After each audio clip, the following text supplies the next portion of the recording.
भागवत जी को पढ़ने से या जीवन के उतारने से अपना जीवन का कल्याण होता है, बहुत अच्छा।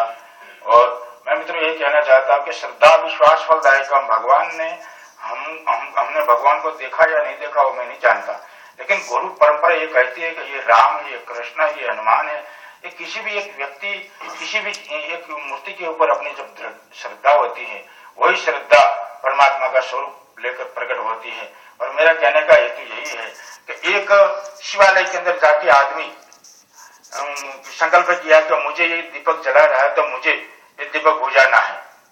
अच्छा, बोले तू बुझा देगा? तो बोला मैं ये दीपक जलाऊंगा।